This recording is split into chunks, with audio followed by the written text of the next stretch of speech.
और कुछ ना कुछ नया सीखना है। जैसे आज हम सीखेंगे स्पीच के बारे में। बहुत इम्पोर्टेंट टॉपिक है। मैं समझता हूँ कि आप इस चीज़ को मिस ना करें। अगर आपके दिमाग में कोई सवाल आता है या फिर कोई क्वेश्चन रहता है तो उसे तुरंत क्लियर करेंगे हम। पहला मैं प्रेजेंटेशन करूंगा, आज का पहला टॉपिक है उसके बारे में।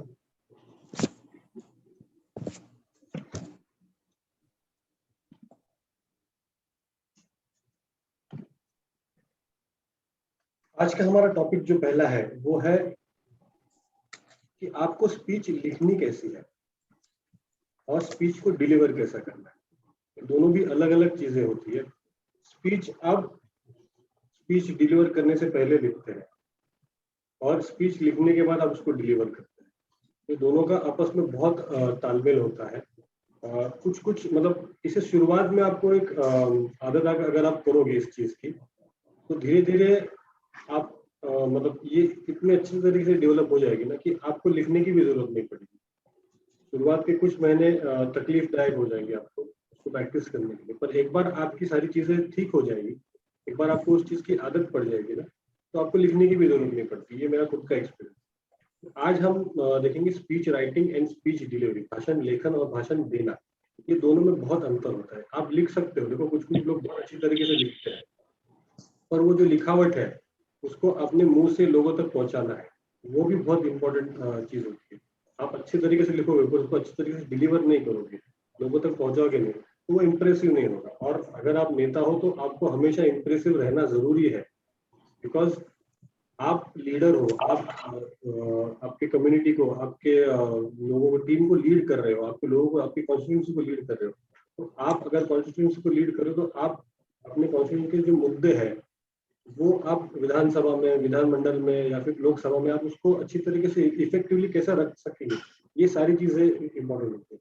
इसलिए जैसा कि यहाँ पे कहा कि speech is the identity of a politician, ये आपकी आइडेंटिटी होती है। देखो आज भी आप कई ऐसे नेता हैं जिनको आप उनकी स्पीच की वजह से जानते हो। जैसे मैं कहूँगा नरेंद्र मोदी जी सबसे अच्छा उदाहरण है उस चीज का। इतनी अच्छी तरीके से वो स्पीच देते हैं, हर चीज को अच्छी तरीके से प्रोनाउंस करते हैं। डिलीवरी उनकी बहुत अच्छी होती है।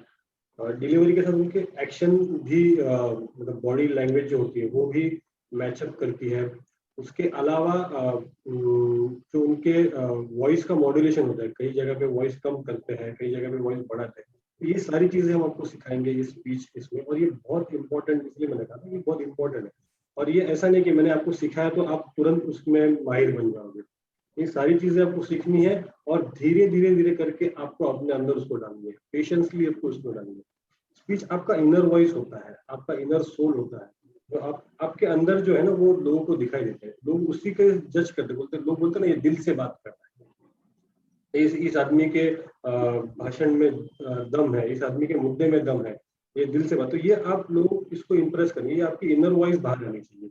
People will never want to listen, क्योंकि लोग कभी आपको सुनने मतलब ये मतलब उनको लोगों की कभी इच्छा ही नहीं होगी आपको सुनने की। पर आपको आपकी स्पीच ऐसी बनानी चाहिए कि लोग आपको सुनने, और उसी को कहते हैं इफेक्टिव स्पीच मेकिंग। इसलिए हम ये टॉपिक रखा है। लोग चाहे कि बाबा अभी ये बात करें और हम इसे सुनने जाए, तो एक स्पीकर के लिए सबसे अच्छी चीज वही होती है कि मैं आज भाषण देने वाला हूँ और मुझे सुनने के लिए लोग वहां पे, ये आपका एनर्जी लेवल जो होता है ना उसको बढ़ा जाता है। तो ये स्पीच, जैसे हमने कहा कि स्पीच कितना जरूरी होता है एक पॉलिटिशियन की लाइफ में। और फर्ज करो ना कि आप स्पीच देने बैठे हो, आप स्पीच देने जा रहे हो और सामने लोग ही नहीं है, आप नहीं दे पाओगे इतनी अच्छी तरीके से। 4 लोग हैं, आप अच्छी तरीके से नहीं दे, लेकिन अगर वो 40 लोग रहे, 400 लोग रहे, 4000 लोग रहे, तो आपका भी, आपकी ताकत में भी इजाफा होता है। मैंने देखा है, मतलब मैं जब इलेक्शन के टाइम पे लीडर लोग के साथ घूमता था तो मैंने कहीं देखा था कि तो गांव गांव में सभा होती है, तो कुछ गांव में अगर उस लीडर का प्रभाव कम है या फिर उस पार्टी का प्रभाव कम है तो कम लोग आते हैं वहां पे। तो लीडर भी वहां पे उसको फटाफट उसको निपटा के दूसरी जगह पे जाता है। पर दूसरी जगह पे अगर लोग ज्यादा है तो उसकी एनर्जी लेवल बढ़ती है, क्योंकि प्रोत्साहन मिलता है, सामने वाले सुन रहे हैं, मेरी बात सुन, जितने लोग ज्यादा आपको सुनेंगे उतना आपको अच्छी तरीके से आप इसको डिलीवर कर पाओगे। तो ये बातें हमको ध्यान रखनी चाहिए, और इसी के वजह से हमें इसके ऊपर कैसे स्पीच, हम बात करेंगे कैसे स्पीच लिखनी है और स्पीच को डिलीवर कैसे करना, और वो कौन सी चीजें जो हमें ध्यान में रखनी है जब भी हम स्पीच डिलीवर करेंगे। सबसे पहले हम बात करेंगे स्पीच लेखन। देखो ये स्पीच लेखन मैं थोड़ा सा इसके ऊपर मेरी जो पर्सनल राय है, मेरा जो पर्सनल एक्सपीरियंस है वो शेयर करूंगा। शायद बाकी लोगों के साथ अलग हो, मतलब डिफरेंट हो। मैंने जब जब स्पीच लिखा है उसके बाद मैं तब तब माइक पे जाके मतलब घबरा गया हूँ या फिर मैंने कुछ तो गड़बड़ कर दी है। होता क्या है ना कि आप जब भी स्पीच लिखते हो ना तो आप उसे सीक्वेंस से लिखते हो, और जब आप उसे बोलने जाते हो तो लोग आपके सामने होते हैं, तो तब लोगों के रिएक्शन की वजह से आप किसी चीज को ज्यादा इलेबोरेट करते हो, उसकी वजह से आपका एक आध कोई पॉइंट रह जाता है, उसके वजह से वो जमलिंग हो जाते हैं। फिर आपको मतलब आप तभी सोचते हो अरे मेरा स्पीच ये रहेगा, मैं ये पॉइंट बोलना भूल गया, ये पॉइंट डालना था, तो वो आपको डिस्टर्ब करता है। तो मेरा पर्सनल मानना ये है, बट ये मेरे साथ हो सकता है पर्सनली।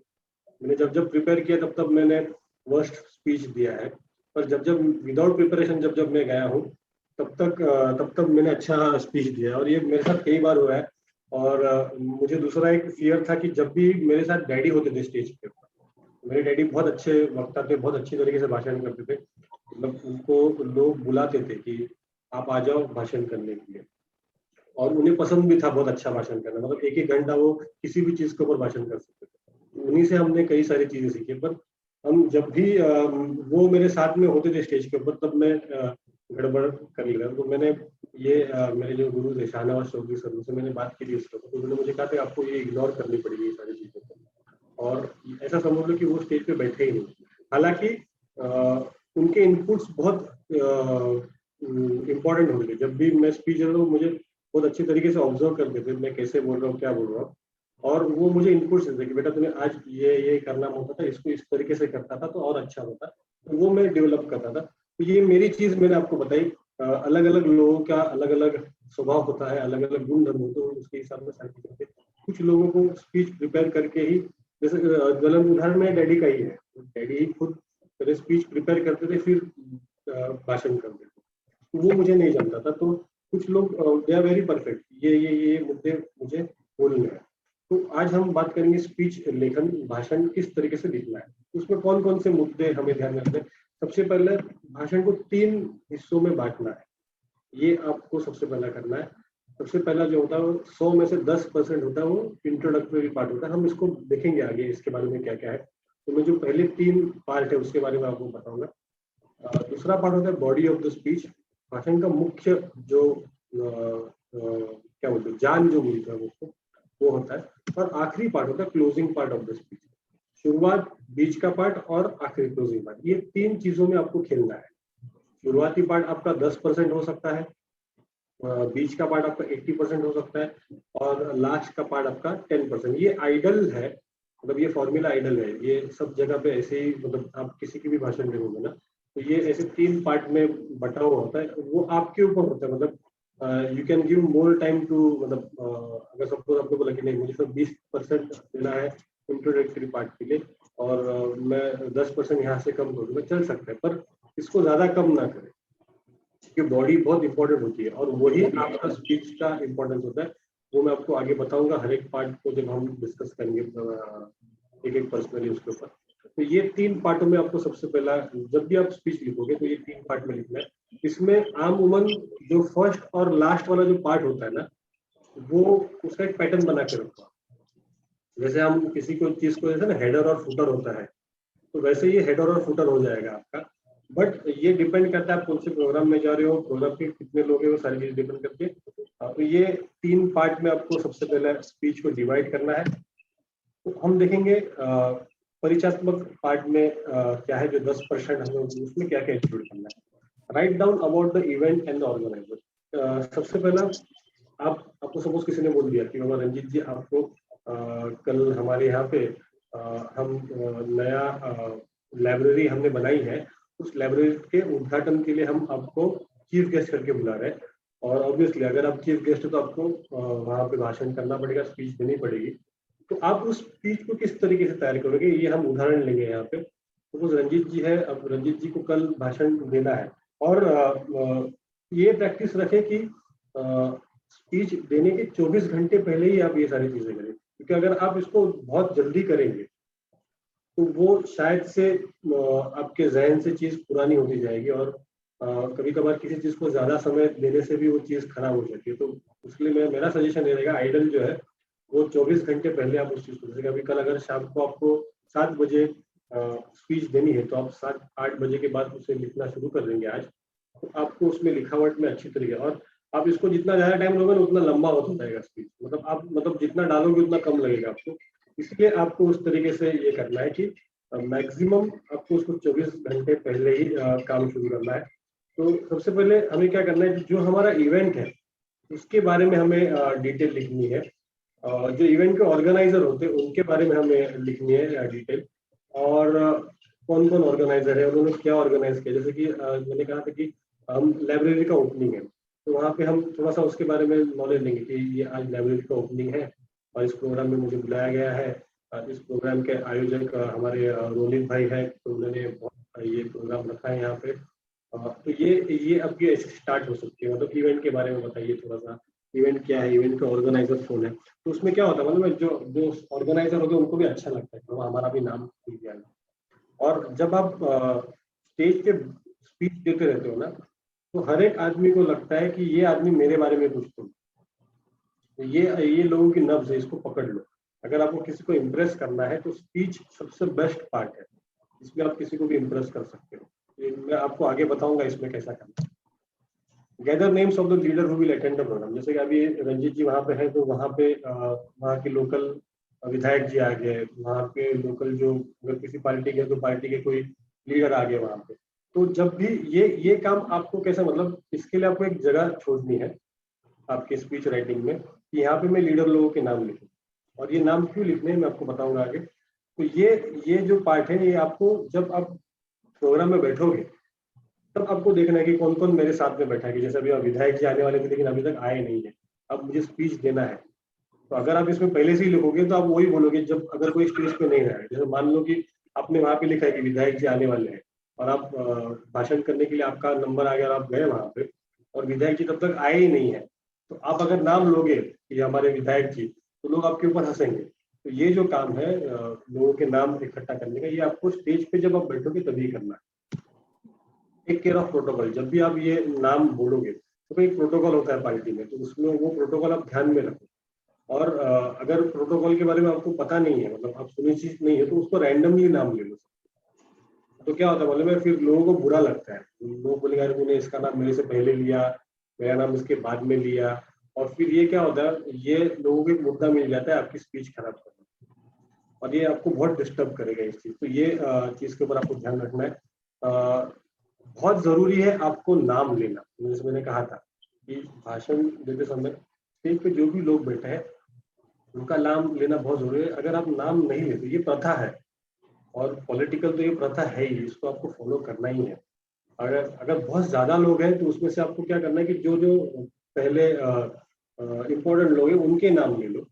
और बाकी आप बोल सकते हो कि समय की कमी के कारण मैं सबके नाम नहीं ले पा रहा हूँ, लेकिन मुझे सभी भाइयों, मेरे सभी बहनों, मेरे साथीदार, ये आप ऐसा कर सकते हो। पर उसमें इम्पोर्टेंट जो लोग हैं, अगर आपके कोई अध्यक्ष होंगे, पार्टी के अध्यक्ष होंगे, या फिर अगर आपके कोई करीबी नेता होंगे, या फिर अगर आपके कोई लोकल विधायक या फिर लोकल सांसद होंगे, कोई इंपॉर्टेंट पर्सन होगा वहां पे, तो उनके नाम आपको लेने जरूरी है। ये आपके स्पीच की बैकग्राउंड तैयार करता है। इंट्रोडक्टरी पार्ट, और इंट्रोडक्टरी पार्ट बहुत इंपॉर्टेंट है। मैं अगर मेरे पर्सनल इसके बारे में बताऊं, तो मुझे ये पहले आदत नहीं थी। मैं सिर्फ कहता था कि आदरणीय मंच, मंच पे बैठे हुए सभी नेतागण और मेरे भाई और बहनों, और मैं शुरुआत करता था। पर मुझे किसी ने कहा था कि ये जो अब तुम कर रहे हो ना, इसमें दिक्कत है। इसमें तो क्या होता है कि आप जब स्टेज पे कोई बैठा है उसका नाम नहीं ले रहे हो, तो यू आर डिजोविंग दैट। ऐसा होता है कि आप जब, जैसे मैंने कहा था ना कि ये आपका इनर सोल होता है, आप जब भाषण कर रहे हो तो ये आपको कंपल्सरी लेना ही है। और दूसरी बात, तो वो जो टाइम होता है ना जिसमें आप नाम लेते हो सब लोगों के, उस टाइम में आपको स्टेज के ऊपर माइक के सामने एडजस्ट होने के लिए समय मिल जाता है। देखो दोस्तों, ये बहुत इंपॉर्टेंट बात है। जब जब भी आप स्टेज पे जाओगे माइक, के लिए, मतलब माइक पे ऑब्वियसली आप माइक पे ही भाषण करोगे, तो ये हम आपको आगे सिखाएंगे कि आपको स्टेज कैसे यूज करना है, वो आगे आएगा।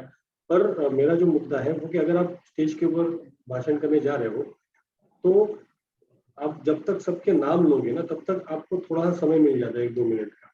तब तक आपकी नजर, आपकी आवाज, आपकी बॉडी उस चीज से वाकिफ हो जाती है और आप कंफर्टेबल महसूस करते हो। तो ये उसके पीछे का एक फंडा भी है, नाम लेना। तो उसमें आप थोड़ा सा टाइम ले लेते हो, आप तब तक एडजस्ट हो जाए। तो ये शुरुआत का जो पार्ट है, 10% पार्ट है, बहुत इंपॉर्टेंट है। दोनों तरफ से एज अ प्रोटोकॉल के हिसाब से भी बहुत इंपॉर्टेंट है, और सेकेंडली आपको वो समय देता है स्टेज के ऊपर कंफर्टेबल होने के लिए। तो ये इस चीज को आप अपने हिसाब से अच्छी तरीके से प्रिपेयर करो, और उसमें मतलब वो you can add many things in that. अगर कोई लीडर है और वो विशेष अतिथि है वहाँ पे, जैसे कि फॉर एग्जाम्पल रंजीत जी का प्रोग्राम है, रंजीत जी लाइब्रेरी के ओपनिंग के लिए आए हैं, तो किसी विधायक जी का फंड वहाँ पे यूटिलाइज किया है, तो आप उसको ऐसा बोल सकते हो कि ये लाइब्रेरी का निर्माण जिनके फंड से हुआ है, वो हमारे बहुत ही प्रतिभाशाली विधायक जी यहाँ पे उपस्थित है, उनको मैं नमन करता हूँ। आप इसमें जो आपके उस एरिया के, मतलब जैसे कि महाराष्ट्र में हम कभी कभी शिवाजी महाराज जी का नाम लेते हैं, डॉक्टर बाबा साहेब अम्बेडकर जी का नाम लेते हैं, महात्मा ज्योतिबा फुले जी का नाम लेते हैं, जो भी पुरुष मतलब महापुरुष होते हैं उस एरिया के, उनका भी आप नाम ले सकते हो। या फिर अगर आप किसी एरिया में जा रहे हो और उस एरिया के कोई व्यक्ति विशेष है जिन्होंने बहुत अच्छा काम किया था उस एरिया में, तो आप उनका भी नाम ले सकते हो। मैं आपको एक चीज बताता हूँ। जब मैं मेरे इसमें था, प्रचार में था जब मैं, तो हम लोग कई जगह पे चौक सभा या फिर मीटिंग करते थे, तो वो अलग अलग एरिया के हिसाब से मीटिंग होती थी। और मेरी ये कोशिश रहती थी, और हमारे मुंबई कैसा, मुंबई मेट्रोपॉलिटन एरिया है और कॉस्मोपॉलिटन एरिया है, तो उसमें अलग अलग जाति धर्म के लोग रहते हैं। तो कुछ कुछ जगह पे एक विशिष्ट जाति के लोग ज्यादा प्रमाण में रहते हैं, कुछ जगह पे दूसरे किसी विशिष्ट जाति के लोग ज्यादा प्रमाण में रहते हैं। तो अगर जहाँ पे हिंदी भाषिक ज्यादा है और वहां पे अगर मैं मराठी में जाके भाषण करूंगा, तो वो उसका काम ही नहीं होता। तो ये बात भी मुझे ध्यान में रखनी है, वो तो डिलीवरी में आ जाएगा आपको, तो ये बात आपको ध्यान में रखनी है। तो मैं क्या कर रहा था वहाँ पे, मेरा जो टीम मेंबर था, जो मुझे भाषण के लिए पॉइंट्स था, तो मैं उसको पहले वहाँ पे भेजता था, तो वो थोड़ा जायजा ले रहा था वहाँ का एरिया का, वहाँ पे एरिया में कौन से लोग ज्यादा है, कौन से लोग किस तरीके से भाषण कर रहे हैं। जैसे मैंने एक जगह पे गया तो वहाँ पे उत्तर भारतीय लोग ज्यादा थे, जैसे यूपी से या फिर बिहार के लोग बहुत तादाद में थे। तो वहाँ पे मैंने मतलब मेरी शुरुआत की जब जो इंट्रोडक्टरी स्पीच है, उसमें मैंने कहा था कि गंगा मैया की कसम, अगर ये सारी चीजों को मैंने यूज किया था, तो बहुत इंप्रेसिव हो गया था। तो लोग आपसे जुड़ जा रहे तुरंत जब आप किसी लोकल लीडर का या फिर किसी महापुरुष का नाम लेते। तो मैंने गंगा मैया की जय हो करके शुरुआत में ही किया था, तो लोगों ने उसको मुझे साथ में दिया, गंगा मैया की जय हो। तो ये आप इस तरीके से, मतलब उसमें क्या होता है ना, लोग आपसे जुड़ जाते हैं, इंटरेक्ट करने लगते हैं और आपको लोग ध्यान देना लगता है आपके पास। ये एक ध्यान खींचने का भी लोगों, मतलब जो ऑडियंस होता है आपका, उसका ध्यान हेलो खींचने सर। का भी एक तरीका। हाँ और सर ये हमारे देश के जो जो प्राइम मिनिस्टर हैं सर, पीएम नरेंद्र मोदी जी, हम्म, उन्होंने भी मतलब इस चीज का मतलब फॉलो किया था कि आपकी बातों को, हाँ ना मैं आया हूँ ना ही कोई मुझे बुलाया, मुझे तो माँ गंगा ने बुलाया। बराबर ये जो वैसे होता बहुत है। ही जबरदस्त है, ये बनारस का था, ये तो एकदम वो टप कर दिया वहाँ पर। उससे क्या होता है ना, उससे आप लोगों से जुड़ जाते हो ना, और वो लोगों के दिल में रहता है कि इसने नाम लिया था, जैसे जैसे आपको अभी याद है। तो वो मतलब मुझे कोई याद रखे और मुझे कोई भूल ना पाए, ये दोनों में बहुत अंतर होता है। तो आपको हम हर काम ऐसे ही करना है कि कोई आपको भूल ना पाए। तो अगर आप अपने स्पीच में कुछ अलग करोगे तो डेफिनेटली लोग आपको भूलेंगे। तो ये हमारा इंट्रोडक्टरी पार्ट था। इंट्रोडक्टरी पार्ट में अपने को इन सारी चीजों का ध्यान रखना है। ऑफ कोर्स जैसे मैंने कहा था कि सारी चीजें डेवलप होती रहती है, इसमें आप अपने इलाके के हिसाब से, आप अपने पार्टी के हिसाब से, या फिर आप अपने खुद के व्यक्तित्व के हिसाब से आप चीजें इसमें ऐड कर सकते हो। पर ये चीजों का ध्यान रखना बहुत जरूरी है आपके इंट्रोडक्टरी पार्ट। तो ये था हमारा 10% इंट्रोडक्टरी पार्ट। दूसरा पार्ट देखते हैं बॉडी पार्ट। ये बहुत इंपॉर्टेंट पार्ट होता है और यही आपके क्या बोलते हैं स्पीच की जान होती है। जैसे मैंने कहा था ना, हेडर और फुटर तो कॉमन हो जाता है, बीच का जो मैटर होता है ना, बहुत इंपॉर्टेंट होता है। अब इस मैटर पे आपको ध्यान देना है, इसमें कौन सी चीजों का हमें ध्यान रखना है, क्योंकि ये बहुत इम्पोर्टेंट पार्ट है आपके स्पीच का। इसमें सारी चीजें आएगी, इसमें जो भी आपको बोलना है, जो भी आपके विचार है, ये सारी चीज आपको इस स्पीच में मतलब बॉडी में डालनी चाहिए। तो इसमें क्या क्या, this is the main part of the speech. If you are going to speak for 60 minutes, 50 minute should be in this part. अगर आप 60 मिनट के लिए बात कर रहे हो तो इस चीज को आपको कम से कम 50 मिनट मिले। जैसे मैंने पहले ही कहा है कि 80% ये आपके इस मतलब ये उस चीज का भाग होना चाहिए, और बॉडी जो होती है स्पीच की वो 80% होनी चाहिए। Try to add personal touch. जैसे मैंने एक उदाहरण दिया कि गंगा मैया का, तो एक पर्सनल टच होता है ना, कि जब मैं किसी के वहाँ के लोकल किसी के लोगों का नाम लेता हूँ, तो मैं अभी जैसे मैंने कहा गंगा मैया की जय हो, तो ये इसी को मैं आगे कर सकता हूँ कि गंगा मैया के किनारे बसे हुए मेरे सारे लोग, सरयू नदी के किनारे बसे हुए मेरे सारे लोग, अयोध्या की नगरी वगैरह, ये सारी चीजें मैं उसमें डाल सकता हूँ। तो ये मसाला बन जाता है। इससे क्या होता है ना, लोग मतलब आप एक पर्सनल टच डाल रहे हो, तो वो लोग आपसे जुड़ जाते हैं, और वो अकेला नहीं जुड़ता, तो उसके साथ वाले भी लोग जुड़ते हैं कोई जो वहाँ पर है। तो ये एक पर्सनल टच डालने की इसमें कोशिश करो। गिव एग्जाम्पल और add some history in this part, but it must be related to programme. देखो ऐसा होता है ना, कई लोग कुछ कुछ भाषण जो होते हैं ना, उसमें आपने कभी देखा रहेगा कि कुछ लोग मतलब जैसे अभी हमारा जो उदाहरण है कि लाइब्रेरी का ओपनिंग का काम मतलब है वहाँ पे प्रोग्राम, और तो वहाँ से हम अगर हमें कुछ उदाहरण देने हैं या फिर कुछ इतिहास की बातें जोड़नी, तो हम उसी चीज से जोड़ेंगे, जैसे लाइब्रेरी से जुड़ी है।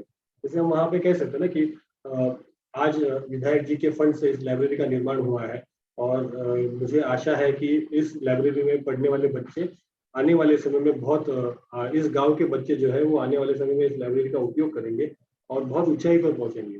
और उसमें आप हिस्ट्री डाल सकते हो, जैसे कि आप कह सकते हो कि आपको शायद याद होगा कि हमारे जो पुराण है, रामायण है, महाभारत है, या फिर जो वेद है हमारे, वो पहले पन्ने पे लिखा करते थे, और आज भी वो सुरक्षित है। पर धीरे धीरे चीजें बदलती गई, और उसका मतलब उसका रूपांतर कागज में हो गया, और कागज मतलब हाथ से कागज बनाने लगे। आज फैक्ट्री में कागज बनता है, फिर प्रिंटिंग टेक्नोलॉजी उसमें बढ़ गई। तो इससे क्या होता है ना, लोग आपसे मतलब लोगों को वो जानकारी मिलती है जो उनको पता नहीं होता है। और जब लोगों को पता लगेगा, मतलब लोगों को समझेगा कि आप ऐसी कोई जानकारी दे रहे हो जो उन्हें पता नहीं है ना, तो वो आपके और जुड़ जाते हैं, और ये पर्सनल टच हो जाता है। जैसे अभी मैंने कागज का एग्जाम्पल लिया, तो वो it is related to library, मतलब कागज, बुक्स, प्रिंटिंग, ये सारी चीजें लाइब्रेरी से रिलेटेड है।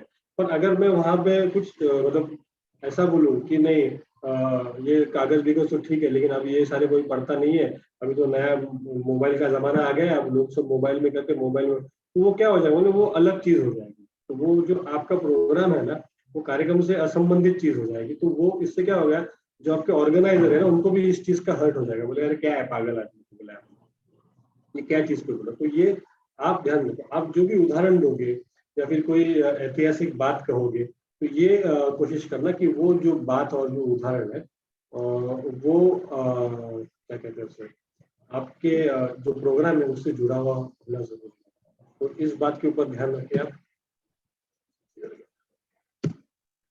The message you want to give through the speech should be in this part and it should be very clear.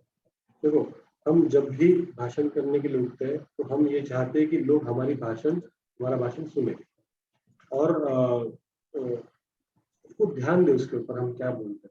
तो इसलिए आपको लोगों को अट्रैक्ट करना बहुत जरूरी है, और इसे अट्रैक्ट करने के लिए आपको वॉइस मॉड्यूलेशन करना पड़ेगा, जो हमारा अगला टॉपिक है। मतलब शायद से कल हम उसको लेंगे। वॉइस मॉड्यूलेशन मतलब आपको कहाँ पे अपनी वॉइस बढ़ानी है, कहाँ पे आपको वॉइस कम करनी है, कौन से सेंटेंस के ऊपर ज्यादा दबाव देना है, कौन से सेंटेंस के ऊपर लो भाषा। मतलब जैसे फॉर एग्जांपल अगर कोई मर गया है और मैं एकदम खुशी खुशी अरे वो जो आदमी था वो मर गया, ऐसा अगर बोल दूंगा तो वो उसका इम्पैक्ट नहीं करेगा ना।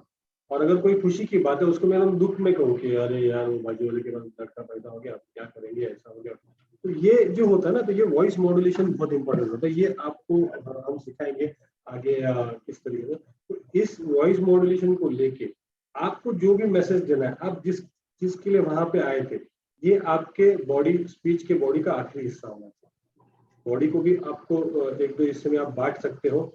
शुरुआत में मतलब जैसे कि आपने एक उदाहरण दे दिया आप किसी चीज के बारे में, एक ऐतिहासिक बात डाल दी किसी चीज के बारे में, और अंत में आपको जो मैसेज देना है कि मैं चाहता हूं कि इस लाइब्रेरी से सभी लोगों को फायदा हो और सभी लोग इस लाइब्रेरी का फायदा उठाए, विधायक जी ने इतना अच्छा काम किया है, उनके काम को हम सारे लोग सराहते हैं और हमारी सारी लोगों की ये कोशिश रहेगी कि इस लाइब्रेरी को ज्यादा से ज्यादा लोग इस्तेमाल करें। तो ये आपका मैसेज क्लियर हो गया।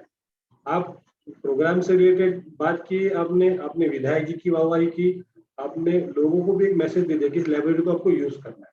तो इस तरीके से आपको उस चीज को डेवलप करना है, इसमें आपका मैसेज क्लियर होना चाहिए जो भी आप बोलना चाहिए। तो ये बॉडी पार्ट है, ये बहुत इंपॉर्टेंट पार्ट है स्पीच का। हमने पहले देखा कि इंट्रोडक्टरी पार्ट होता है, जिसमें आप सारे इंट्रोडक्शन स्टेज पे जो बैठे हैं, कभी कभार आपको उत्तम इंट्रोडक्शन आप दे सकते हैं, क्योंकि अगर लोग आपको जानते नहीं है, मोस्टली आजकल ये ट्रेंड ऑनलाइन पे ज्यादा हो गया कि कभी कभार अगर लोग आपको जानते नहीं है या फिर आपका मतलब आपको कोई तो बुलाता है स्पीच करने के लिए, माननीय रंजीत जी जो हमारे यहाँ के स्थानीय उम्मीदवार हैं, वो आके आज अपना मनोबल व्यक्त करें, तो ये ब्रीफ होता है। तो ऐसे समय पे कभी कभार आप इसमें आपकी चीजें भी डाल सकते हो कि मैं ये था, मैं ये हूँ, तो उसके ऊपर ज्यादा मत डालो, तो ज्यादा खींचो तो वो बोरिंग हो जाएगा। तो इंट्रोडक्टरी पार्ट हो गया, फिर उसके बाद ये स्पीच का बॉडी का जो पार्ट है वो हो गया। अब हम देखेंगे आखिरी पार्ट, जो स्पीच का हमारा आखिरी पार्ट होगा, जो मेरे हिसाब से और भी ज्यादा इम्पोर्टेंट है, वो part closing part of the speech. ये भी आप 10 मिनट का रख सकते हो, ये आपका अंत पार्ट होता है। जैसे आप लोगों ने देखा रहे होगा कि हमारी जब भी मीटिंग बंद होती है तो रजा सर उसको बंद करते हैं और हमेशा बोलते हैं कि हाँ क्या बोलते हैं, खुश रहो, क्या क्या बोलते हैं रंजीत, हंसते रहिए, खुश रहिए, राजनीति सीखते रहिए। तो वो क्लोजिंग, हाँ, तो वो क्लोजिंग पार्ट जो होता है ना, वो एक मतलब पॉजिटिव नोट पे क्लोज होना बहुत जरूरी होता है। तो ये क्लोजिंग पार्ट भी आप जब करोगे ना तो ये बहुत इंपॉर्टेंट होता है, क्योंकि इसमें मतलब कैसा होता है, आपने लोगों को शुरुआत में इंट्रोडक्टरी पार्ट में पकड़ लिया, आपके बॉडी पार्ट में आपने उनको आपका जो भी विचार थे आपने उनके साथ शेयर कर लिए, आपके मैसेज है वो उनको बता दिया। अब क्लोजिंग पार्ट में ना उनको पकड़ के उनके दिमाग पे एक छाप करना है, उनके दिमाग में आपको सेट होना है। तो ये क्लोजिंग पार्ट बहुत इंपॉर्टेंट होता है। जैसे अभी आपने कैसे रिपीट किया कि दादा सर क्या बोलते हैं, तो ये आपके दिमाग में बैठ गया है। तो इसी तरीके से ये आपका जो क्लोजिंग पार्ट होगा आपकी स्पीच का, ये भी लोगों के दिमाग में बैठना चाहिए, इस तरीके से आपको काम करना है। तो close your speech with some effective sentence, कोई अच्छा, जैसे अभी ये तो ज्वलंत उदाहरण है ना दादा सर का, कि एक इफेक्टिव सेंटेंस है, हंसते रहिए, खुश रहिए, राजनीति सीखते रहिए। तो ये आपके दिमाग में, तो ऐसा कोई एक क्लोजिंग पार्ट में आपका सेंटेंस होना चाहिए जो लोगों के मुंह में बस जाए। प्रशांत जी, मोदी जी के बारे में कुछ बोलेंगे, कौन सा क्लोजिंग स्टेटमेंट? हाँ सर, जब वो हमारे जो नवादा आए थे तो उन्होंने मुझे बोला था कि अभी तक नवादा से मतलब कोई नहीं वादा किए हैं। नवादा के मतलब बहुत सारे लोग जो है मतलब इसे ना वादा मतलब नहीं वादा बन के करते थे, ना वादा का ना वादा। लेकिन मैं आपसे भाई बहनों, मैं वादा करके जा रहा हूँ, ना वादा से वादा मैं करके मैं वापस जा रहा हूँ। भारत माता की जय। यही बस होता है बोलकर ना। अब ये देखो, ये आपके दिमाग में बैठ गया है ये चीज, तो ये बहुत इफेक्टिव है। और ये चीजें मैं जो आपको सिखा रहा हूँ ना, बहुत प्रैक्टिकल चीजें सिखा रहा हूँ जो एक्चुअल में है और जो आप एक्चुअल में हमेशा देखते हो। इसमें मतलब ऐसा कुछ मतलब रॉकेट साइंस नहीं है। ये सारी चीजें जो हमने ये जो बनाया है ना, इसमें इसमें मैंने सिर्फ वही चीजें ली है जो एक पॉलिटिकल पर्सन को जरूरी है। और ये सारे उदाहरण आप मैच करोगे ना तो हर जगह पे आपको मिलेंगे। तो इसमें मैंने बहुत ज्यादा कुछ मसाला नहीं डाला, बहुत ज्यादा कुछ चीजें, एकदम क्लियर सेंटेंस। आपको लास्ट का जो आपका सेंटेंस रहेगा वो बहुत इफेक्टिव होना चाहिए, जो एक पॉजिटिव नोट पे। शायरी आप यूज कर सकते हो, पंच लाइन, जैसे आप नवादा और वादा, ये बहुत अच्छा पंच लाइन होता है, तो ये आप उसमें यूज कर सकते हो। उसमें आपको एक चीज को ध्यान रखना है कि आप एक कर्टसी करके आपको जिन्होंने स्पीच के लिए बुलाया, जो भी ऑर्गेनाइजर है, उनका भी आपको आभार व्यक्त करना है। जो दर्शक आपके सामने बैठे हैं, मैं उनको भी आपको नमन करना है कि मैं जैसे कि मैं जो इस प्रोग्राम के आयोजक है उनका बहुत बहुत आभारी हूँ कि आपने मुझे यहाँ पे बोलने का मौका दिया। मैं आप सभी दर्शकों का भी बहुत आभारी हूँ कि आपने मुझे सुना और मेरी बातों को आपने ध्यान से सुना। और मैं समझता हूँ कि जो मैंने कहा है उस चीज को आप आने अपने जिंदगी में क्या बोलते हैं उसे अप्लाई करोगे, तो इससे क्या हो जाता है ना, एक उनको आप अपील भी करते हो उस चीज में, तो ये दोनों भी हो जाता है, उसमें आभार भी हो जाता है और अपील भी हो जाता है। तो ये आपको उसमें है, your closing line should create a positive effect, एक पॉजिटिव इफेक्ट उसमें जाना, मतलब दोनों जगह पे।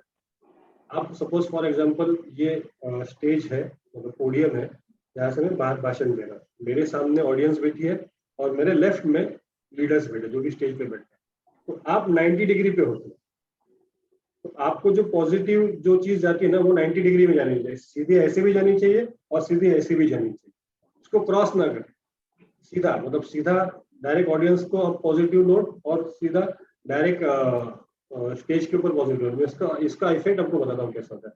जब आप स्पीच खत्म करोगे तो ऑडियंस में जब पॉजिटिव चीज आएगी ना, ऑडियंस आपका ताली बजा के स्वागत करेंगे, ताली बजा के आपका मतलब मनोबल बढ़ाएंगे।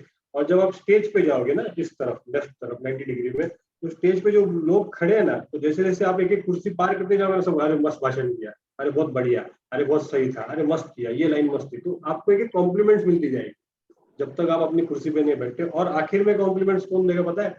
जो अगले वक्ता को बुलाने के लिए आता है ना, जैसे कि अभी रंजीत जी ने प्रोग्राम खत्म कर दिया, प्रशांत जी बोलेंगे तो वो बोलेगा रंजीत जी का मैं बहुत आभारी हूँ, रंजीत जी ने बहुत अच्छे विचार यहाँ पे डाले हैं और मैं समझता हूँ कि इनके इस विचारों को लेके हम आगे चलेंगे, तो ये आपके लिए कॉम्प्लीमेंट होता है। और फिर उसके बाद वो बोलेंगे अब मैं चाहता हूँ कि प्रशांत जी आए और अपना मनोगत व्यक्त करें। तो ये जो होता है ना, ये कॉम्प्लीमेंट, ये आपका पॉजिटिव नोट होता है कि जो कंपेरर होता है प्रोग्राम का, जो प्रोग्राम का सूत्र संचालन कर रहा होता है, उसने आपका मेंशन किया, और इसके लिए आपको बहुत मेहनत करनी पड़ेगी। कुछ कुछ लोग बोलते भी नहीं है, मतलब अगर आपका स्पीच डल हो जाएगा ना, तो आपको समझ में कैसा आता है कि आपका स्पीच डल हो गया?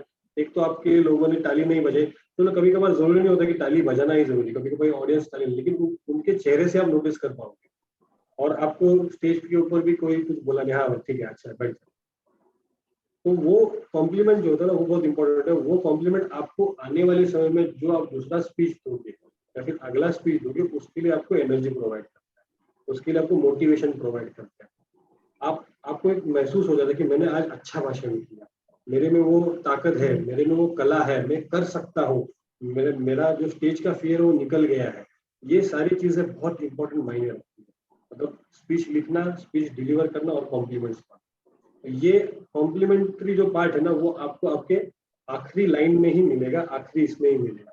ये बहुत जरूरी पार्ट है। मैं समझता हूँ ये 3 पार्ट हमने इसे विस्तृत में लिया है। ये क्लोजिंग स्टेटमेंट के बारे में पार्ट था। अगर किसी को कुछ सवाल है तो मैं चाहता हूँ कि हम उसके ऊपर डिस्कशन करें। रोनित, कुछ पूछना है आपको? Hello sir. हाँ सर बोलिए। सर हमने पीएम मोदी जी को देखा था सर कि जब वो बंगाल का चुनाव में थे, तो वो मतलब रविंद्रनाथ जी का जो स्टाइल जो होता है ना, वो दाढ़ी वाली, हाँ एकदम वो मतलब किए हुए थे, तो ऐसा लगता है कि ऐसा मतलब करना उचित, मतलब उचित भी होता है। कैसा होता है मालूम है? देखो मैंने जैसे कहा था ना कि मैं उसे भूल गया और मैंने उसे याद रखा। अब देखो आपने उनके बारे में 2 बार बोला, एक तो वो नवादा के बारे में बोला और एक रविंद्रनाथ टैगोर जी के बारे में। मतलब आपके जहन से वो चीज निकली नहीं है, मतलब आप उनको भूले नहीं, आपने उनको याद रखा है। मतलब ये कुछ मिसल में कहता हूँ, कुछ ऐसा आपको करना जरूरी है जो दूसरा कोई करता नहीं है। तो वो आप लोग, और इसीलिए आपको फिर डिफरेंस करेंगे, यार ये इसने ही अलग किया। तो ये आपको हमेशा वही चीज करनी है जो लोगों से अलग हो। और इसका मतलब ये नहीं ना कि मतलब आपने बोला कि सर ने मुझे बोला कि लोगों से अलग तो मैं हाफ पैंट पे जाके स्पीच दूं, तो ऐसा नहीं होगा। तो वो सारी चीजों को भी आपको ध्यान में रखना है। अलग मतलब ऐसा कुछ करना है कि आपकी स्पीच में से, आपकी सारी चीजों में से लोग आपको ध्यान रखें। और कोई कुछ पूछेगा ये 3 पार्ट के हिसाब से? किसी को कुछ बोलना है? फिर अगर नहीं तो फिर आगे बढ़ते हैं। निर्मल जी,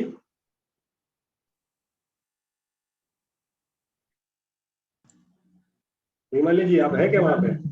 हाँ सुनिए सर, हाँ बोलिए। मेरा सर मेरा एक जो बात है, क्या जो अपने मतलब क्या है, तो दर्शकों को धन्यवाद पहले देना होगा क्या? कुछ प्रभावी वाक्य पहले बोलना पड़ेगा? कौन सा पहले बोलना पड़ेगा? वो आप डिपेंड कर सकते हैं उसमें। कैसा कर सकते हैं कि जैसे मैं आप सबका बहुत बहुत धन्यवाद व्यक्त करता हूँ कि आप सभी लोगों ने मुझे सुना, ये ऐसा भी हो सकता है। और आप इस तरीके से भी बोल सकते हो कि आपने मेरे विचार सुने, इसके लिए मैं आपका बहुत आभारी हूँ। और यहीं पे मैं अपनी वाणी को विराम करता हूँ। जय हिंद, जय महाराष्ट्र, जय जो भी है वो आपको बोल के वहां पे ये करना है। तो ये जो आभार है वो आखिरी में रखोगे ना तो वो सबसे पंचिंग हो जाएगा ऐसा। और सर मतलब बॉडी लैंग्वेज के अकॉर्डिंग सर मतलब बताइए, मतलब किस प्रकार से मतलब भाषण देने के। बॉडी लैंग्वेज का जो अपना पार्ट है ना वो आगे आएगा उसमें।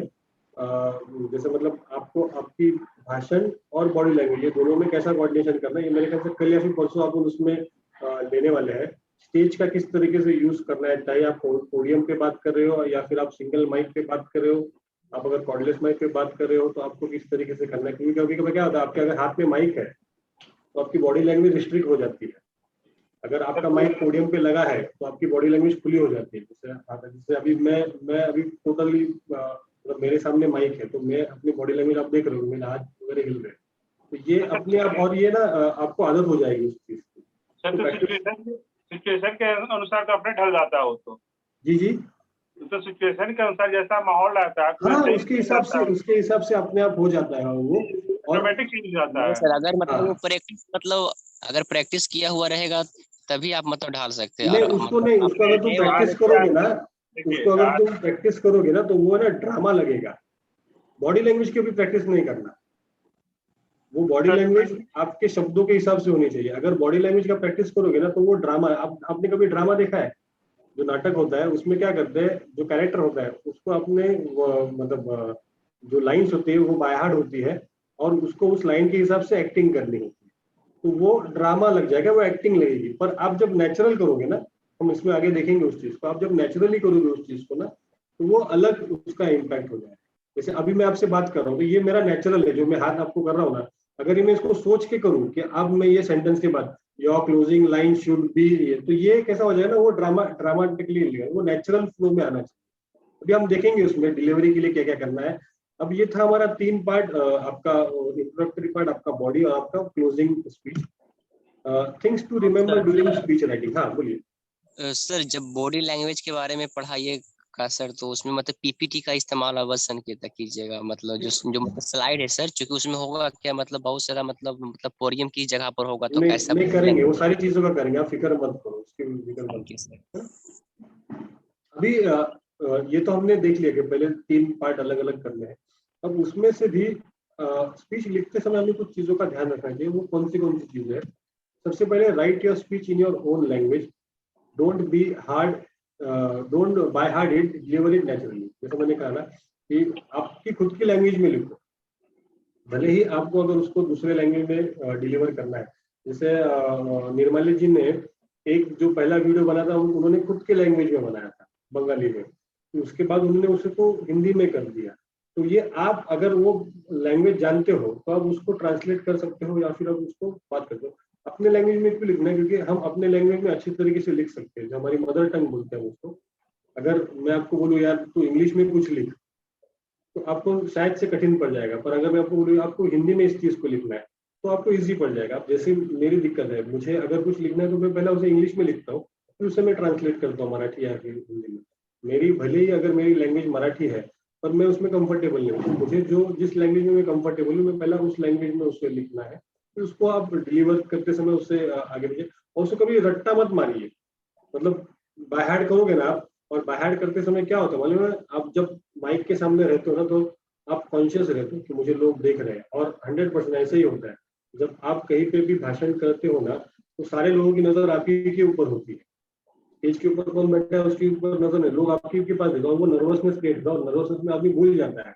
तो अगर आप उसको बाय हार्ट करोगे और अगर आप भूल गए तो वो वहां से आपका पूरा वर्स्ट सिस्टम शुरू हो जाएगा। आपने बाय हार्ट किया था, आप नर्वस हो गए, आप भूल गए, आप उसके बदले फिर आपको मालूम नहीं अब मुझे यहाँ पे क्या डालना है, आप रुक गए, आप सोचने लगे, आपकी बॉडी लैंग्वेज बिगड़ गई और आपके चेहरे पे आपका नर्वसनेस दिखने लगा, आपको पता नहीं अब मुझे आगे क्या बोलना है।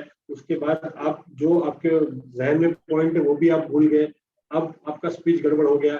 अभी सारे लोग स्टेज के ऊपर के लोग भी आपके पास देखने लगे, स्टेज के लोग तुरंत आपको सजेशन देंगे, अरे ये बोल, अरे वो बोल। उसमें से एक कोई तो एक्स्ट्रा रहता है जो आपके पीछे खड़ा होता है, वो बोलता है सर बस हो गया, लोग हंस रहे हैं आपके ऊपर, वो आपको और नर्वस करेगा।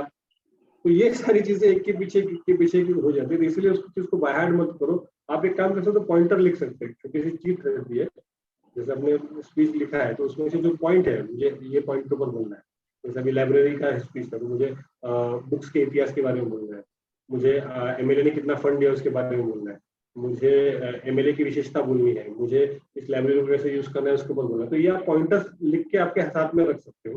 कभी कभार पोडियम पे भी जगह होती है तो उस पर भी आप रख सकते हो। Use the same word flow as you normally speak in general and on phone. जैसे भी आप नॉर्मली बात करते हो उसी तरह से बात करो। Avoid words which are difficult to pronounce. कभी कभार हम कुछ ऐसे शब्द डालते हैं जो हमें हम उसका उच्चारण भी नहीं कर पाते सही तरीके से। तो उसमें क्या होता है, हम उसको गलत तरीके से उच्चारण अगर करेंगे तो लोग उसका मजाक उड़ा देते हैं और हंसी करते हैं। तो ये कई लोगों के साथ हुआ है। तो ये आपको उसके ऊपर ध्यान रखना है।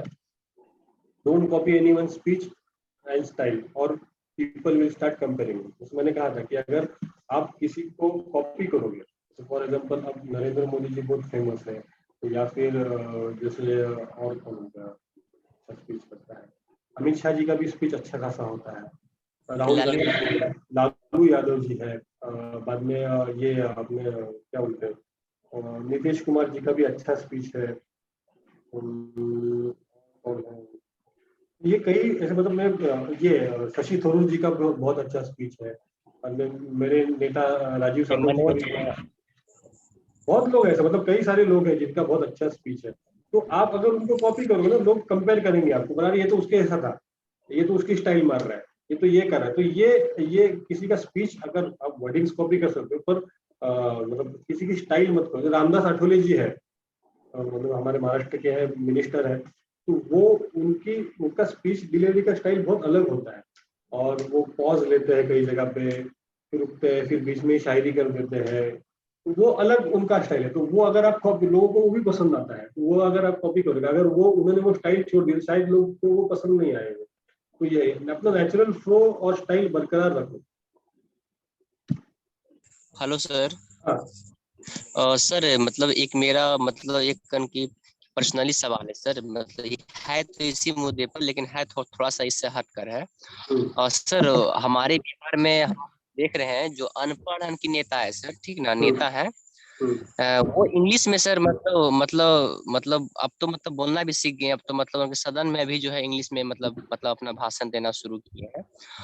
और एक ऐसा मेरा मानना है सर कि आने वाले समय में भी मतलब इंग्लिश का भी मतलब एक बहुत बड़ा बोलबाला भी होगा। और दूसरी बात क्या है सर कि मतलब क्रिकेट चाहे मतलब कोई भी ऐसा क्या मतलब आखिरकार ऐसा क्या होता है जो व्यक्ति मतलब अनपढ़ रहता है लेकिन वह इंग्लिश सीख लेता है। जैसे कि हमारे खिलाड़ी भी कुछ ऐसे भी प्लेयर है इंडियन क्रिकेट टीम में जो मतलब एक अक्षर भी पढ़े हुए नहीं है, लेकिन फिर भी वो अभी बहुत ही फटाफट इंग्लिश बोल लेते हैं। अमित मिश्रा से लेकर के और भी तमाम जो खिलाड़ी हैं, और मतलब आखिरकार उनके पास क्या ऐसा रहता है मतलब मैं चीजें आपको इसके बारे में देखो, लैंग्वेज है ना, लैंग्वेज ये अपनी भावना व्यक्त करने का एक जरिया है। वो कुछ भी हो सकता है, हिंदी हो सकता है, मराठी हो सकता है, उर्दू हो सकता है, इंग्लिश हो सकता है, कन्नड़ा, कुछ भी हो सकता है। मैं आपको एक मेरा खुद का उदाहरण देता हूँ।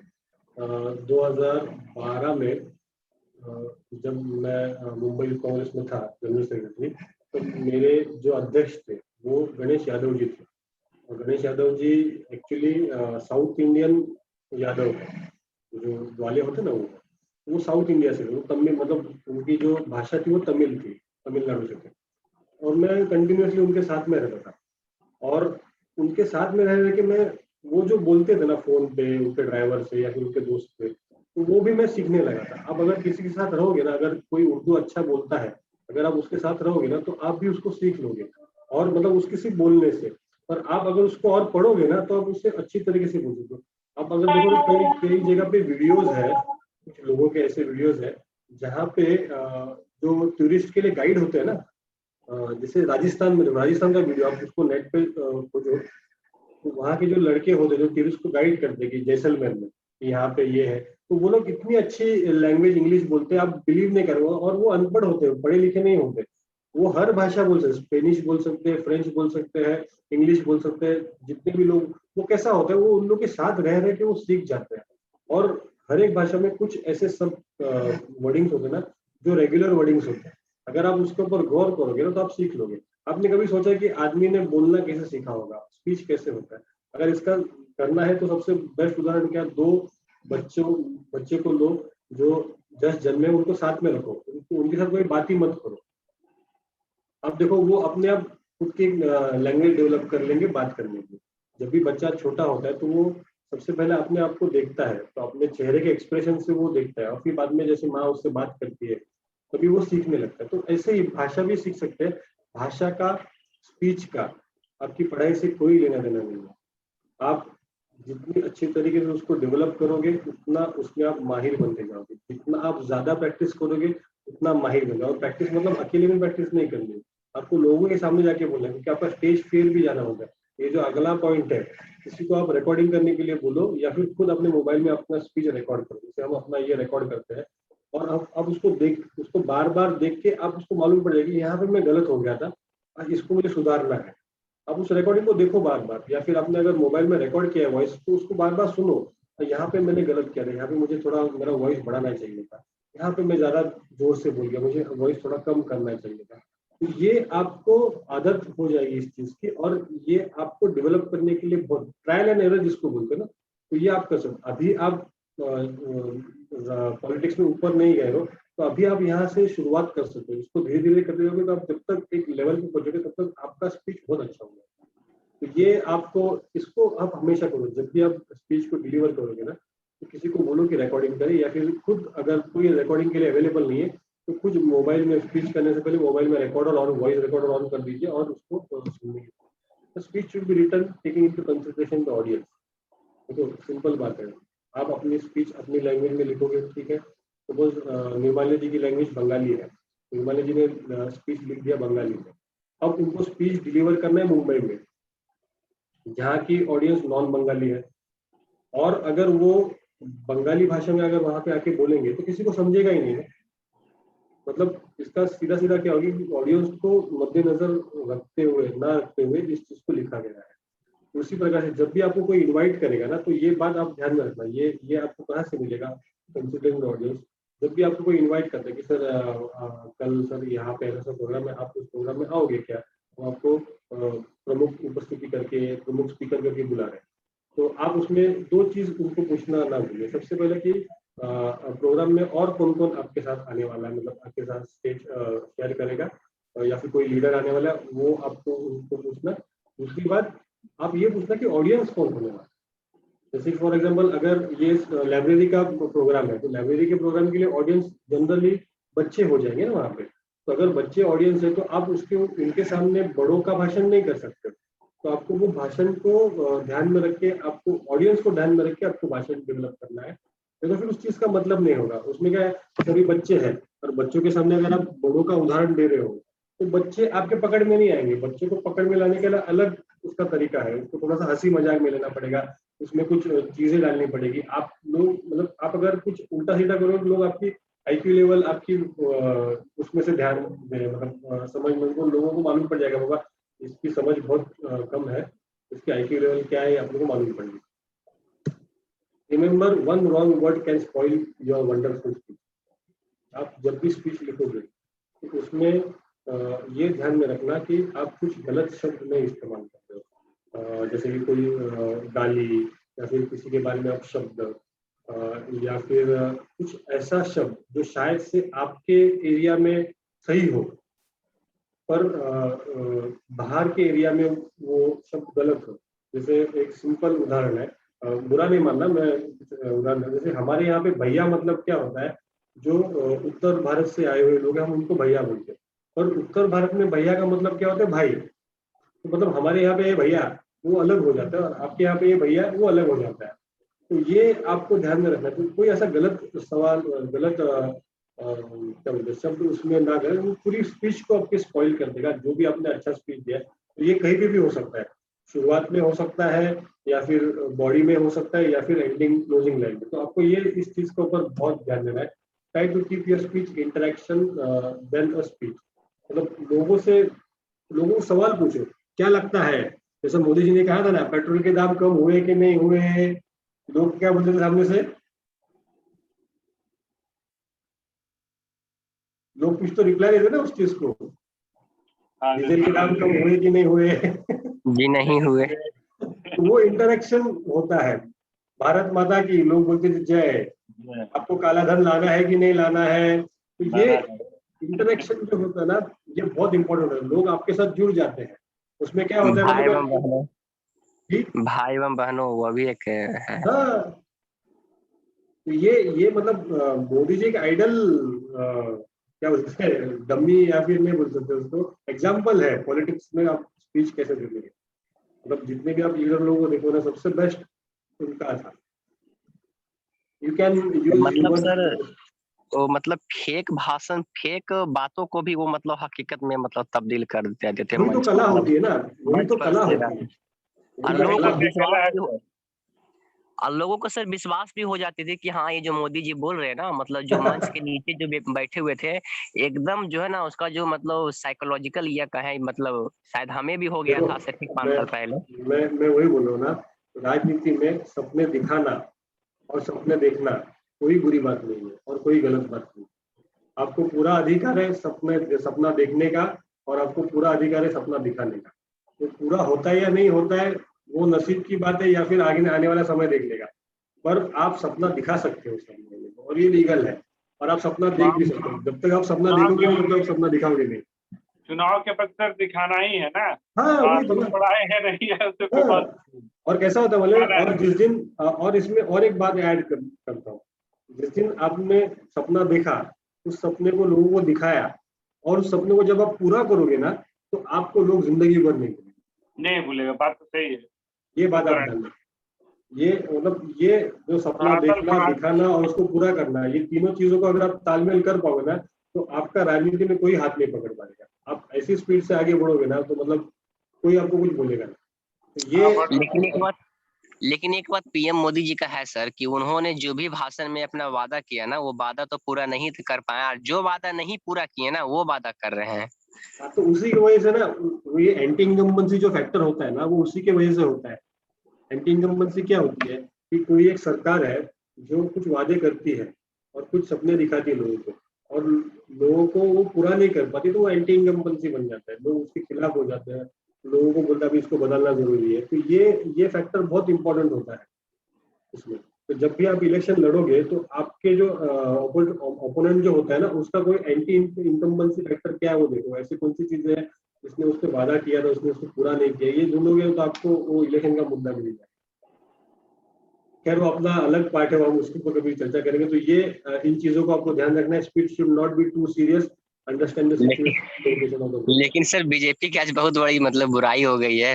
हम क्षमा मांगना चाहते हैं अगर कोई है, चाहे पीएम मोदी के कोई समर्थक भी है तो मतलब ये मेरी मतलब ऐसा नहीं था कि हम उनको ठीक करें, वो जो ये एक पार्ट है, तो उसके अकॉर्डिंग हमने बातें की। अगर कोई होंगे तो हम इसके लिए क्षमा मांगना चाहते नहीं, वो बात अलग है, पर में ऐसा है। सारे लोग में कुछ ना कुछ कमी होता है, अच्छा भी होता है। हाँ, वो तो है। और सारे पार्टी का इलेक्शन के वक्त कुछ अलग रहता है। कोई पार्टी चले तो कोई बात नहीं है, लेकिन नेचुरल चीज है कि हम लोग सीखने आए हैं और बोलने में कोई आपत्ति नहीं होना चाहिए। ऑब्वियसली, बराबर है। और और जो रही है वो सारी चीजें है, जो वो है है। रहेगा ही रहेगा सर। रही हाँ, बात की जो आदमी बोलता है और नहीं कर पाता, उसी के वजह से तो कुछ करता है कि चलो भैया ये नहीं तो हम दूसरा चीज करके माइंड कन्वर्ट कर दिए कि ऑब्वियसली। मैंने और नहीं वही, बोला था ऐसा और ऐसा कर दिया। और राजनीता के बारे में यही चीज होगी ना, ये बोलता है पर कुछ करता नहीं है। ये आप समझ लो, ये इसका मेन पॉइंट है। अगर आप खुद में वो चीज करोगे कि आपने बोला और आपने कर दिखाया ना, तो आप तगड़े राजनेता, आप एक एग्जाम्पल बन जाओगे। जैसे और तो यही आपको सीखना है। दुधारी तलवार तो उसी के लिए कहा जाता है, निगेटिव भी अपना, पॉजिटिव भी अपना। हाँ, उसी को ये करना है, जैसे हमने जिसने डिसीजन सरकार के मेकिंग में साथ, सीखा था। जी जी जी, अब जैसे मान लीजिए हम यहाँ पर किसी सरकार के साथ अलायंस हो गया तो पॉजिटिव हो गए, टूटा हाँ, तो निगेटिव हो गए। वही सेंटेंस को तो घुमा देना है। ऑब्वियसली वैसे ही होता हेलो सर। है। हाँ, बोलो।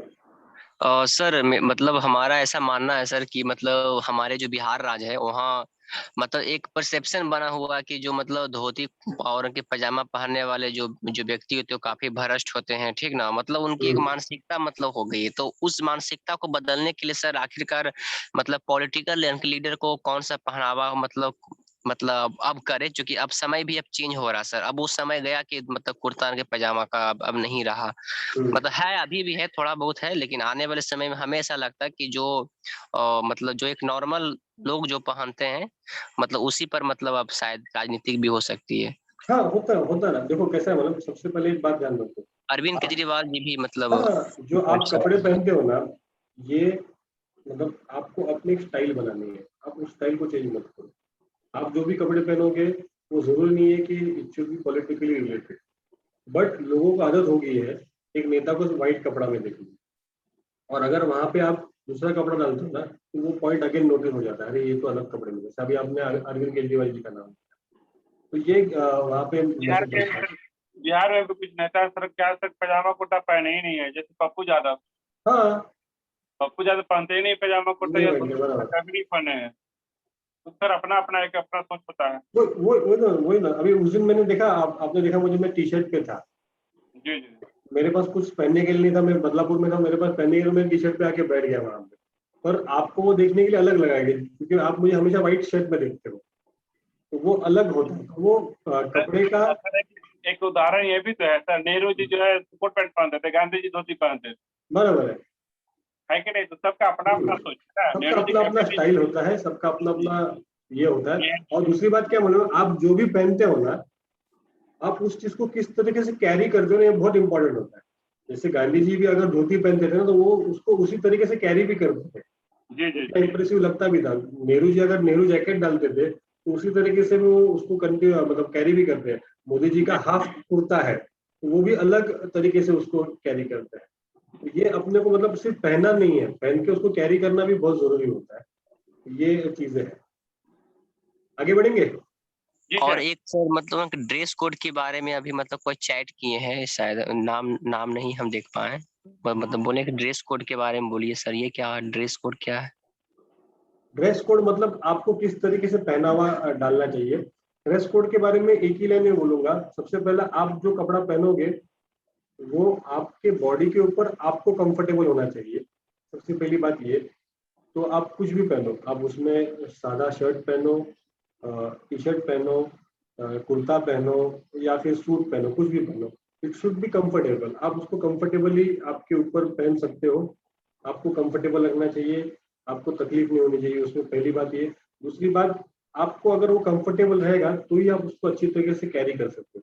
देखो कुछ लोग ऐसे होते हैं ना जो लाख लाख का सूट पहनते हैं और उसको अच्छी तरीके से कैरी नहीं करते, तो वो क्या होता है, वो उतना लाख का सूट पहन के भी उसको फर्क नहीं पड़ता। लेकिन कुछ लोग होते हैं वो सादा कपड़ा पहनते हैं और उसको कैरी अच्छी तरीके से, तो कैरी करना भी अपने को सीखना जरूरी होता है। तो ड्रेस कोड तभी इंप्रेसिव होता है जब आप कैरी करोगे। और सेकेंडली और जो मेन है, उस चीज को मतलब आप कितने इंप्रेसिव लोगों के सामने रखते हो, ये बहुत जरूरी होता है। कभी कभार मतलब अब देखोगे ना, अगर कोई लीडर है, मतलब जैसे अभी अगर हम फीमेल्स की बात करेंगे तो फीमेल्स मोस्टली साड़ी पहन के ही रहते हैं। जैसे हमारे यहाँ के सुशील कुमार शिंदे जी की लड़की है, तो वो हमेशा मतलब सलवार कमीज पे ही होती है क्योंकि उसको कंफर्टेबल लगता है। तो वो हर एक का कंफर्ट लेवल होता है, उसमें भी आप उसमें कुछ नई नई चीजें कर सकते हो। पर नया चीज ट्राई करने से पहले ये देखना है कि लोगों को आपको एक ही चीज में देखने की आदत होगी है। और ड्रेस कोड, आप जो भी पहनो दैट इज ड्रेस कोड, ऐसा है। पॉलिटिक्स में there is no proper dress code. जैसे आप देखोगे ना, कुछ कुछ होटल में आपको जूता पहनना कंपलसरी होता है, कुछ कुछ होटल में आपको सूट पहनना कंपलसरी होता है। तो वैसा पॉलिटिक्स में कोई ड्रेस कोड नहीं होता, जो आपका होगा वो आपका ड्रेस कोड होगा। और आप सारे लीडर को देखो, उनका ड्रेस पहनने का एक अलग तरीका है, अलग, और उसको कैरी करने का अलग तरीका है। तो ये बहुत इंपॉर्टेंट है। आगे खत्म करें अपना टॉपिक आज का। यस ये कुछ चीजें हमें ध्यान में रखनी है कि हम जब स्पीच लिखेंगे तब। दूसरा जो हमारा टॉपिक है, ये बात आप नोट कर लेना, मतलब आप जब भी फर्स्ट टाइम स्पीच के लिए जा रहे हो तो उसको स्पीच को छोटा रखना और उसको 5 मिनट से ज्यादा बड़ा नहीं करना। फिर उसके बाद उसको रिकॉर्ड करना, उसको ऑब्जर्व करना, उसमें क्या क्या गलती हो वो देख लेना। फिर धीरे धीरे करके उसमें 1-2 मिनट ऐड करके उसको फिर आगे अपना कॉन्फिडेंस लेवल बढ़ाना। जैसे आप अगर जिम में जाओगे ना, तो आप जिम में जाओगे तो पहले दिन आप 100 किलो का वजन नहीं उठाओगे, तो आप शुरुआत करोगे 10 किलो से, फिर आपको कंफर्टेबल लगने के बाद आप 20 किलो करोगे, फिर उसमें और ऐड करोगे, फिर ऐसा करते करते आप 100 किलो पे आओगे।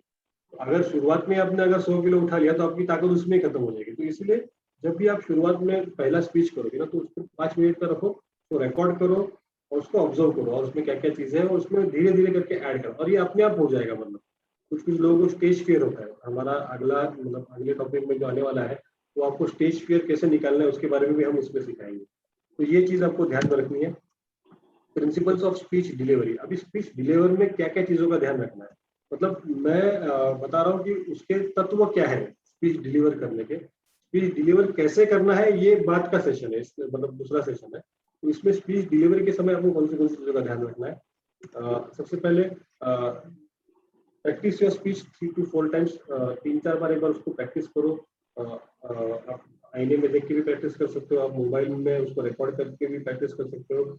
और जो भी ट्रैवलिंग टाइम आपका होता है, मतलब आप सपोज घर से निकले हो, अगर प्रोग्राम सामने 6 बजे का है और घर से आप 5 बजे निकले हो, तो जो आपको 1 घंटे का समय मिलता है उसमें आप प्रैक्टिस कर लेना उस चीज को अपने मन में कि मैं ये पॉइंट्स के ऊपर बोलूंगा, ये मुद्दे के ऊपर ये करूंगा, ये मुद्दे के ऊपर, जैसे मैं करता हूँ। अब जब भी मैं लेक्चर होता है तो मैं 7:15 से लेके 8 बजे तक मेरा वो प्लानिंग ही चलता है। मैं किस चीज के ऊपर बोलूंगा, मैं कौन सा उदाहरण दूंगा, कौन सी चीज के ऊपर ध्यान देना है, कौन सी चीज को बोलना है, आज क्या नया बताना है, ये सारी चीज के ऊपर मैं अपने दिमाग में उसको चीज में उसमें क्या होगा। जैसे मैंने एक बार कहा था रेकी के बारे में कहा था, तो ये आपके दिमाग में स्पीच की रेकी हो जाएगी, तो वो आपको नर्वसनेस से दूर रखेगी। ये आपको करना है। प्रिपेयरिंग की नोट, जैसे मैंने कहा था कि आपको एक पॉइंटर बनाना है। मतलब अगर आप उसको हाथ पे भी लिख सकते हो, पर हाथ पे लिखना भद्दा दिखता है, एक छोटा सा नोट करके आप उसको सामने, आप पोडियम अगर रहेगा तो सबसे बेस्ट टाइम उसमें रख सकते हो, या फिर कुछ लोग हाथ पे रखते हैं उस चीज को। छोटी सी नोट जो पॉइंट्स आपको बोलने हैं उसके बाद। Don't try to run away from any stage, use it to improve your speech. लोग बहुत डरते हैं, बोलते नहीं मुझे जमेगा नहीं, मतलब मेरी उतनी ताकत नहीं है मैं लोगों के सामने जाके बोलूं। एक बार ट्राई तो करो ना यार, क्या होगा। आप खराब स्पीच दोगे या फिर अच्छा स्पीच दोगे, इससे दूसरा तो कुछ होने वाला नहीं है। तो ये कब मालूम पड़ेगा कि आप खराब हो या अच्छे हो, अच्छे स्पीच दे, तो ये जब आप जाके ट्राई करोगे तब मालूम पड़ेगा। तो वो जो आपको जो एक वो जो बोलते हैं डर के आगे जीत है, तो आप जाओगे वहां पे ना, तो क्या होगा, ज्यादा से ज्यादा लोग आपको सराहेंगे नहीं, आप अच्छी तरीके से बात नहीं कर पाओगे, आप नर्वस हो जाओगे, आप भूल जाओगे स्पीच, आपको क्या बोलना है पता नहीं। पर एटलीस्ट आपने ट्राई तो किया, उससे आपको मिलेगा, आपको एक कॉन्फिडेंस लेवल तो बढ़ जाएगा, एटलीस्ट 100 लोगों के सामने आप जाके खड़े तो होगे। तो ये उस चीज को मतलब कभी अवॉइड नहीं करना। Speech should have a flow but there should also be voice modulation. जैसे मैंने कहा था कि आपको वॉइस का अप डाउन करना चाहिए। एम्फोसाइज ऑन इंपॉर्टेंट वर्ड्स, जो भी इंपॉर्टेंट वर्ड रहेंगे, आप देखो मुझे, मैं भी कुछ कुछ जो इंपॉर्टेंट वर्ड रहते हैं उसके ऊपर ज्यादा जोर से बोलता हूँ, जैसे अभी मैंने ज्यादा जोर से बोलता हूँ, तो ये उसको आप एम्फोसाइज कर सकते हो। तो वो मतलब आपका फ्लो अच्छा रखने के लिए काम में आएगा।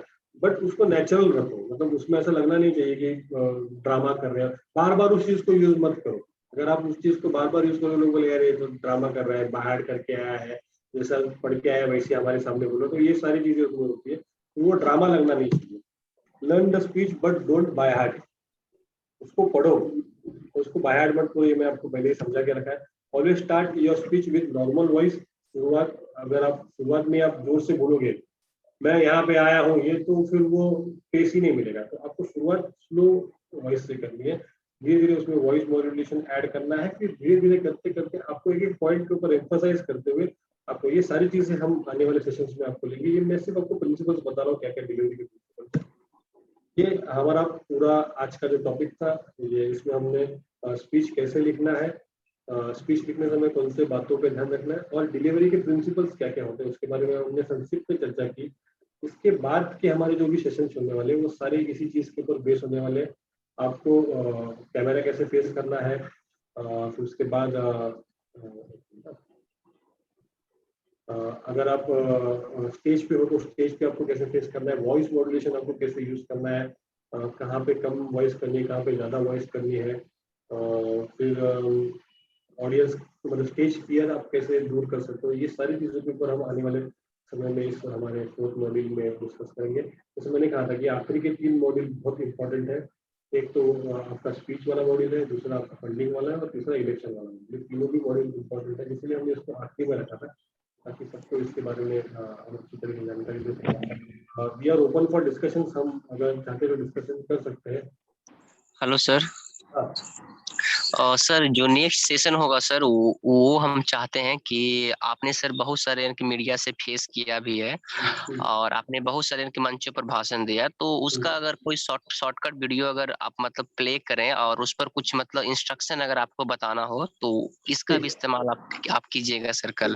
करेंगे ना, ये मुझे बहुत ही फायदा मिलेगा। और मैं कोशिश करूंगा कि आज है ना मैं कुछ लीडर्स है ना उनके भाषण शेयर करूंगा और आप उनको उसमें से स्टडी करना, मतलब आपकी मतलब ये असाइनमेंट समझ लो आपको छोटा सा कि आपको मैं कुछ लीडर्स के यूट्यूब के भाषण ग्रुप में शेयर करता हूँ, आप एक बार उनको देख लो, सुन लो कैसा भाषण करते हैं और उनका जो वॉइस का मॉड्यूलेशन है, ऊपर करना नीचे करना वॉइस को, बॉडी लैंग्वेज भी आप उसको देख लो, ये सारी एक बार सीख लो, फिर आपको आने वाले समय में जो हम जैसे जैसे हम हमारा लेक्चर आगे बढ़ाएंगे ना तो आपको उसमें नॉलेज मिलता है, वो भी करेंगे। और सर वो तो सर हम लोग देख ही लेंगे, और चूंकि मतलब ये मीटिंग समाप्त होने के बाद तो फिर तो मतलब इसी पर हम लोग का वर्क ही रहेगा।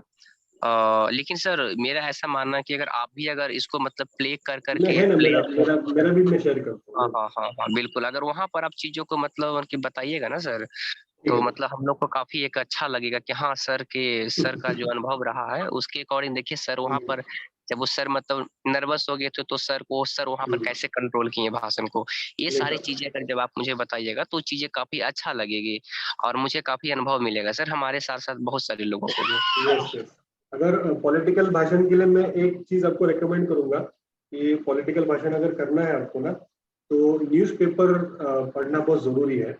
आपको जिस मुद्दे के ऊपर बोलना है तो उस मुद्दे के बारे में न्यूज में जो भी आई रहेगी तो आप एक दो न्यूज़पेपर को रेफर कर सकते हो उस मुद्दे के लिए, आप एक बार उसको पढ़ लोगे ना तो वो आपकी मतलब भाषा मतलब आपके ज्ञान में इनपुट करेगा, मतलब जो नॉलेज है उसमें इनपुट करेगा।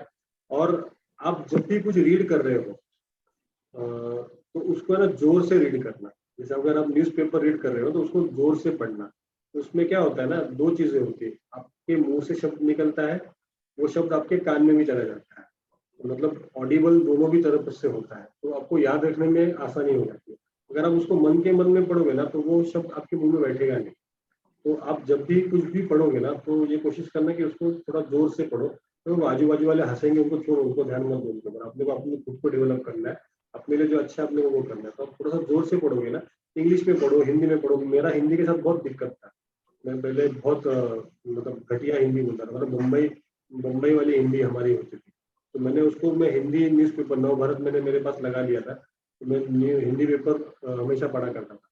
ये हो सकता है। फिर बाद में दूसरा अच्छा काम होता है कि न्यूज़ को सुनो, न्यूज़ एंकर जो होते हैं ना ये भी बहुत अच्छा प्रेजेंटेशन करते हैं, मतलब न्यूज़ में आप सिर्फ पॉलिटिकल लीडर्स को मत फॉलो करो, जो न्यूज़ एंकर्स होते हैं जैसे अभी अर्नव गोस्वामी हो गया, तो वो मतलब उसका जो वॉइस मॉड्यूलेशन है वो लगता थोड़ा फनी है पर एक्चुअली वो मतलब बहुत अच्छे तरीके से होता है, India wants to know, India wants to know, India wants to know, तो यहाँ पे दोनों भी चीजें होती है, वॉइस मॉड्यूलेशन भी होता है और बॉडी लैंग्वेज भी होती है, तो ये भी अंजना में कश्यप वो भी चित्रा उसका भी ये बहुत बढ़िया है। बहुत ही लाजवाब है सर ये, और फिर ये रवीश जी भी हैं। हाँ रवीश जी का भी अच्छा हाँ है। बहुत बहुत अच्छे है, मतलब ये जो प्रेजेंटेशन मतलब वो देते ये हैं। आप इनको आप सुनो, मतलब आप जितना सुनोगे ना उतना हाँ आप हाँ अच्छा सुनते स्पीच हैं दोगे। और सुधीर चौधरी जी का भी सुधीर चौधरी जी का मतलब भी अच्छा है। हाँ बहुत बहुत अच्छा, जो डीएनए जो करते हैं डेली न्यूज एंड एनालिसिस, बहुत ही मस्त लगता है वो चीजें, भले ही मतलब हम यहाँ बोलना नहीं चाहेंगे मतलब चूंकि वो खैर देखो मतलब एक बात उसमें की बात है, उसमें लेकिन है कंटेंट क्या है ना, बहुत ही अच्छा मतलब वो करते हैं। उसमें देखो कंटेंट जो होता है ना, मैंने कहा ना कि वो हर एक की विचारधारा होती है, अगर आप उनके विचारधारा से आप उनके विचारों से सहमत हो तो आपको अच्छा लगेगा, अगर आप उनके विचारों से सहमत हो तो आप चैनल बदल दोगे, सिंपल ऐसे ही होता है।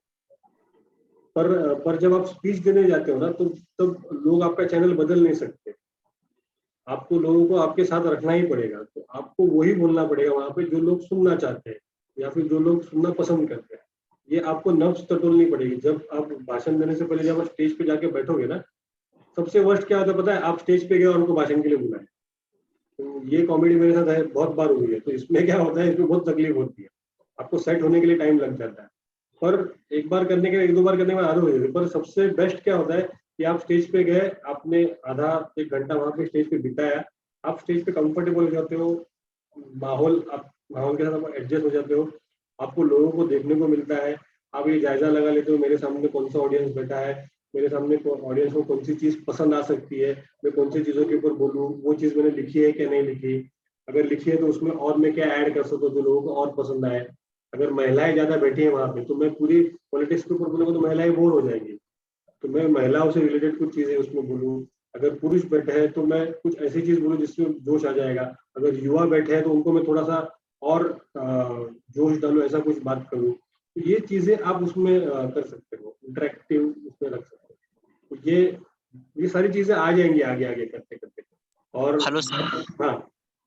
हाँ सर आप सर मतलब जब से ये सेशन स्टार्ट हुई है और तब से लेकर मतलब लगता 15 दिन से लगातार सर आप कभी कभी बीच में बोल रहे हैं कि मतलब न्यूज़पेपर पढ़िए। सर न्यूज़पेपर का कौन सा भाग पढ़ा जाए जो कि बेस्ट है, क्योंकि हमारे लिए तो जो वो विशेषांक जो होती है ना, जो बीच में जो बड़े बड़े आर्टिकल लिखे हुए रहते हैं, हाँ उसे हम पढ़ते हैं सर। और चूंकि आपको सर मतलब यकीन नहीं होगा, जब मेरी उम्र 4 साल की थी सर, तभी से मैं अखबार के पढ़ना शुरू कर दिया था सर। और लेकिन जब से मेरी पॉलिटिकल में मतलब हम ज्यादा मतलब इंटरेक्ट किए हैं, तब से मुझे वो चीजें जो है ना वो बहुत ही प्रोपेगेंडा वाली अखबार मुझे लगती है सर, दिखती है सब के सब सरकार के ही समर्थन में लिखी हुई रहती है। इसलिए अब से मेरी जो है ना पेपर के प्रति रुचि बहुत ही कम हो गई सर, और बहुत सारे एप्लीकेशन से ही हम लोग सहारा लेकर के अब हम मतलब न्यूज को हम अपडेट करते हैं। और ये एक चीजें है सर जो कि मतलब पेपर से धीरे धीरे जो है हमारी छूट रही आदत। इसमें कैसा है कि क्या हो गया कि इंफॉर्मेशन के स्रोत बहुत हो गए, मतलब आपके पास इंफॉर्मेशन पहुंचने के लिए जो चैनल्स है ना बहुत है, जैसे न्यूज चैनल्स हो गया, मोबाइल हो गया, ऐप हो गया, न्यूज़पेपर हो गया, ये सारी चीजें होगी। अब आपको क्या करना है मालूम है, जैसे अलग अलग न्यूज़पेपर की अलग अलग विचारधाराएं होती है, और कोई ना कोई न्यूज़पेपर किसी ना किसी पार्टी से जुड़ा होता है, कुछ ना किसी के कुछ ना कुछ विचार है, जैसे जैसी पार्टियां होती है वैसे न्यूज़पेपर। तो और उसमें भी एडिटर की विचारधारा अलग हो सकती है और जो रिपोर्टर होता है उसकी विचारधारा अलग हो सकती है। तो ये मतलब हर एक चीज विचारधारा के ऊपर बेस्ड होती है, पर अपने को क्या करना है, अपने को उसमें से जो अपने को पसंद आए, जो अपने को अच्छा लगे उसको पढ़ो। उससे अपना न्यूज़पेपर पढ़ने के पीछे या फिर टीवी न्यूज देखने के पीछे एक ही उद्देश्य होना चाहिए कि मेरा नॉलेज अपडेट हो, मुझे बोलने के लिए कुछ तो मटेरियल मिले, बस बाकी दूसरा कुछ मत। उसमें जो लिखा है हर एक का अपना अपना विश्वास, जैसे अभी हमारे यहाँ पे सामना न्यूज़पेपर है तो वो पूरा हिंदुत्ववादी न्यूज़पेपर है, और उसके अगेंस्ट में अगर आप नव भारत वगैरह देखो तो वो अलग तरीके से लिखते हैं, टाइम्स ऑफ इंडिया में अलग इनपुट मिलता है। तो ये अलग अलग न्यूज़पेपर में एक ही चीज को लेके अलग अलग उसका अलग अलग वर्जन हो सकते हैं, तो वो हर एक के डिपेंड करता है। पर ये न्यूज़पेपर आप देखोगे ना, जितने भी बड़े लीडर्स हैं ना उनको सुबह के ही पहली आदत है, पहला न्यूज़पेपर आता है। और मेरे हिसाब से अभी तक जो न्यूज चैनल ने तो अपनी पात्रता खो ही दी है, पर न्यूज़पेपर ने अभी तक उस चीज को 50% क्यों ना उस चीज को बरकरार रखा है। और कभी कभार क्या होता है कि सरकार अगर हुकुमशाही पे है या फिर हिटलरशाही पे है, तो कहीं कहीं पे उस चीज को उनको भी मैनेज करना पड़ता है कुछ चीजों के लिए, और वो होता ही है। मतलब इंदिरा जी ने तो उस टाइम पे तो सारे सारे प्रेस को, मतलब प्रेस के बाहर तो लोगों को भेजा इमरजेंसी के टाइम पे, तो प्रेस का फ्रीडम ही खत्म हो गया था। मतलब ये कई सारी चीजें हैं। तो मेरे हिसाब से आज के तारीख में बेस्ट, अगर आपको पॉलिटिकली नॉलेज आपका अपडेट करना है तो आप पेपर पढ़ोगे तो सबसे बेस्ट आपको नॉलेज मिलेगा। मतलब अगर वो खबर है तो वो खबर टीवी पे सिर्फ 3 या 4 सेकंड या 10 सेकंड दिखाई जाती है, और उस खबर के पीछे की खबर आपको न्यूज़पेपर में मिलेगी डिस्क्रिप्शन डिटेल में पूरा, इसलिए न्यूज़पेपर बहुत इंपॉर्टेंट है। Okay sir, thank you sir. और कुछ किसी को सवाल पूछना है? आज रजा सर ज्वाइन नहीं कर पाए क्योंकि वो जहाँ पे है वहाँ पे बहुत शोर है। हाँ सर, लिखे हुए थे, चैट किए हुए थे, क्राउड में हूँ मैं। तो मैंने कहा कि मैं ये मीटिंग शुरू कर देता हूँ, तो मैंने आज का मेरा टॉपिक ले लिया। आज तो टॉपिक भी अच्छा चला, कोई दिक्कत भी नहीं हुई। जी जी, टॉपिक भी अच्छा रहा, कोई दिक्कत नहीं हुआ उनके साथ। हाँ अच्छे से हो गया। तो मैं वही बोला ना, मैं मतलब शुरू करने से 10 मिनट पहले ही लाइट चली गई थी, तो मैं बोला अभी मैं भी अटेंड नहीं कर पाऊंगा, लेकिन समय पे लाइट आ गई, बराबर 8:04 पे लाइट आ गई, तो मैं इसे ये कर लिया। चलो anyways, thank you very much. आशा है आपको कि आज का लेक्चर पसंद आया होगा। कल फिर इसी वक्त 8 बजे मिलेंगे और इसी मॉड्यूल को आगे बढ़ाएंगे। आने वाले समय में टॉपिक्स और रोचक होने वाले हैं, सिस्टम और अच्छी होने वाली है। और मैं चाहता हूं कि आप लोगों ने अगर वीडियोस नहीं बनाए होंगे आपके खुद के, तो एटलीस्ट ये सेशन कंप्लीट होने से पहले, मतलब आज आप वीडियो बना लीजिए, ताकि आपको आपके अंदर जो डिफरेंस है ना आप महसूस कर सके। मतलब ये स्पीच वाला सेशन मॉड्यूल होने से पहले मैं ऐसा था, अब मैंने स्पीच वाला मॉड्यूल पढ़ लिया है, जान लिया है, समझ लिया है, अब मैं अपने इसमें ये बदलाव करूंगा। तो आपको दोनों वीडियो में कंपैरिजन दिखने मिलेगा जो आपका कॉन्फिडेंस लेवल बढ़ा देगा। थैंक यू वेरी मच, बहुत बहुत शुक्रिया आप सभी लोगों का। आप सभी लोगों ने आपका भी सर, आपको भी। Thank you sir. जय हिंद, गुड जय night. Bharat, good night. Night sir.